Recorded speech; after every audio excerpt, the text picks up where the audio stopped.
This story is insane. The Trump administration is, because Trump is obsessed with windmills being ugly, wind turbines. I shouldn't say windmills. He's always saying it. It's wind turbines. Wind turbines. He's obsessed with them because his golf course in Ireland, you can see some of them off the coast in the water, which is basically a hate crime against the Trump family. And so in Rhode Island, they have been working on these wind farms, and it was going to benefit Rhode Island and Connecticut residents. It's their first commercial offshore wind farm, and it has, in terms of like what they're building out, the capacity to power over 350,000 homes, which is awesome.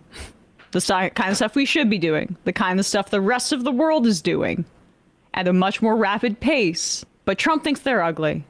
So he sends out Lee Zeldin, head of the EPA, to explain why they're pulling the plug on this project that is 80% complete off the coast of Rhode Island. What's behind this? I know this is more of an Interior Department thing, but what's the problem with this wind farm in Rhode Island? President Trump's been very consistent. He's not a fan of wind, the economics of it. He's also been outspoken on environmental impacts to Can you pause it?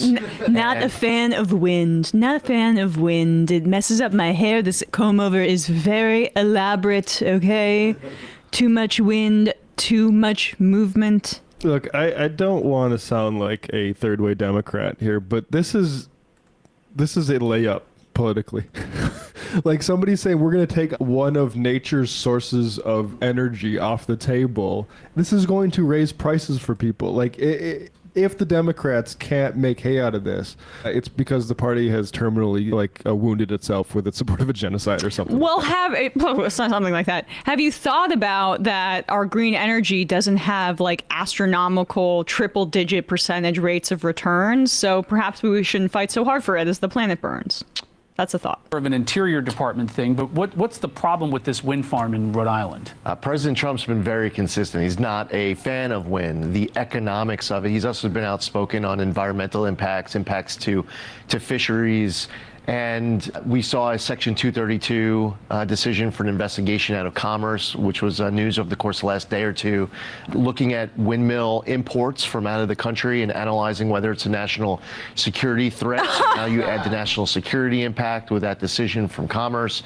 The president, he's not a fan of wind. And there are leaders in Congress, governors of states, who talk about wind as if it's a substitute for baseload. Does he think these things are producing the wind? That's the other thing. It's like when Trump, apparently in his first term, thought we should nuke a hurricane. Yeah. It's too windy. We're making too many windmills. And injecting bleach into people's lungs to kill COVID. Like, slow the wind down. I know I might be saying something controversial here, but perhaps Donald Trump doesn't have the best grasp of science. What's the security risk with these things? Are there microphones in the turbine? It's probably made with Chinese components. Or it kills all of our... Like everything else? Yeah. It kills all of our birds that are there to obviously spy on the rest of us. Oh, because birds aren't real. Yep. They're robots. It kills the bald eagles. Yeah, yep. Got it. Trump just Easy loves logic. nature so much.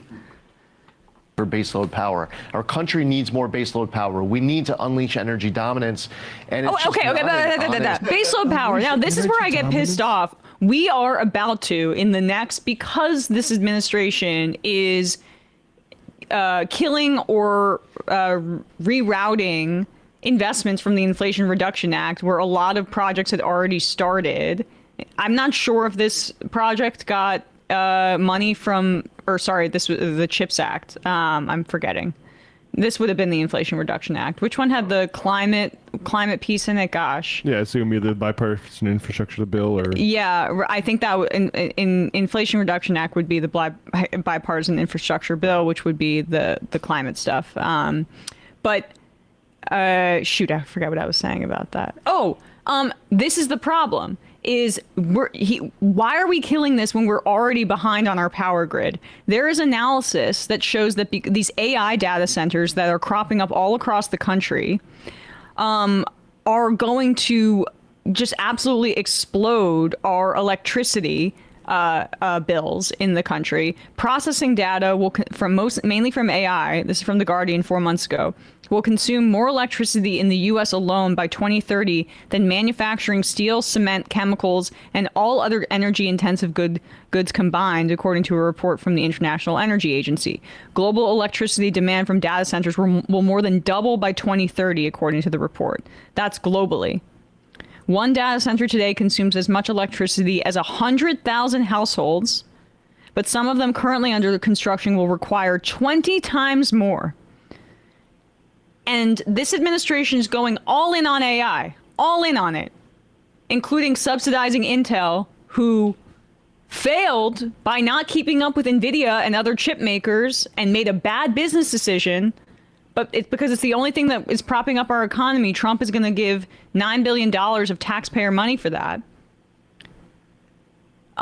We're investing our entire economy in this, and we do not have the grid capacity to keep up with the energy demands at baseline, let alone the exponential increases that we're talking about by 2030. And the Trump administration is killing new energy products because he doesn't like wind. I mean, this is like this whole baseline power thing is bullshit. This and unleash energy dominance. Texas is probably the model for these guys' fever dreams. And 4 years ago, there was a cold snap.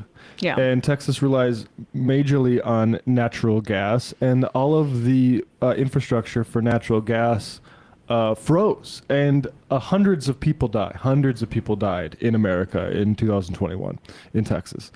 And what did they start doing? They blamed all the wind turbines in Texas. Because everyone in power there is cravenly corrupted by gas and fossil fuel interests. But as a North Dakotan, I can tell you that if there's a problem with the windmills because of coldness in Texas, it's because y'all weren't preparing for climate changes. Because windmills can work in cold states, Yep. you morons.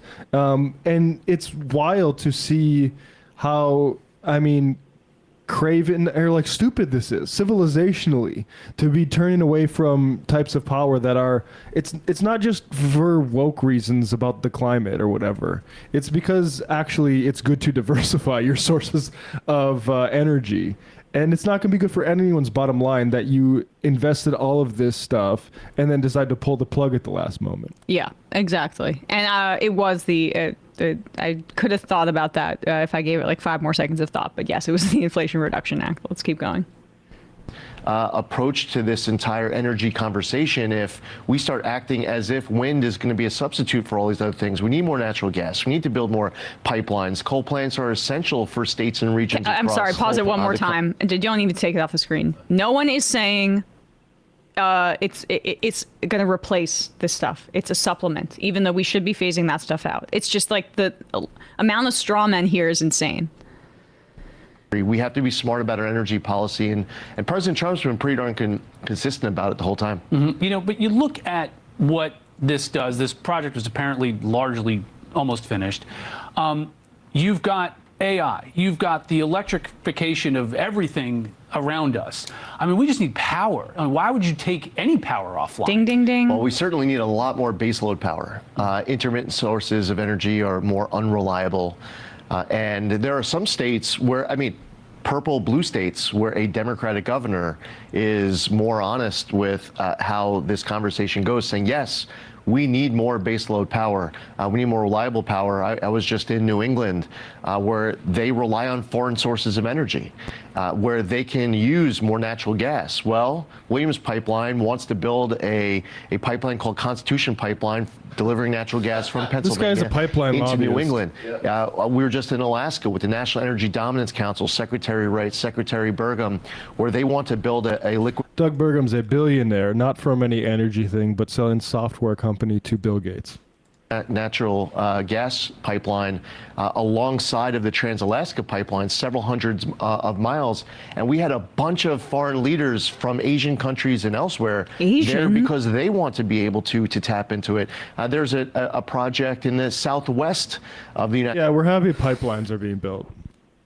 It's just, it's insane. You were right that Lee Zeldin was a lobbyist for the Trump administration previously, for pipelines previously. That's why he got his role. So it's absolutely insane.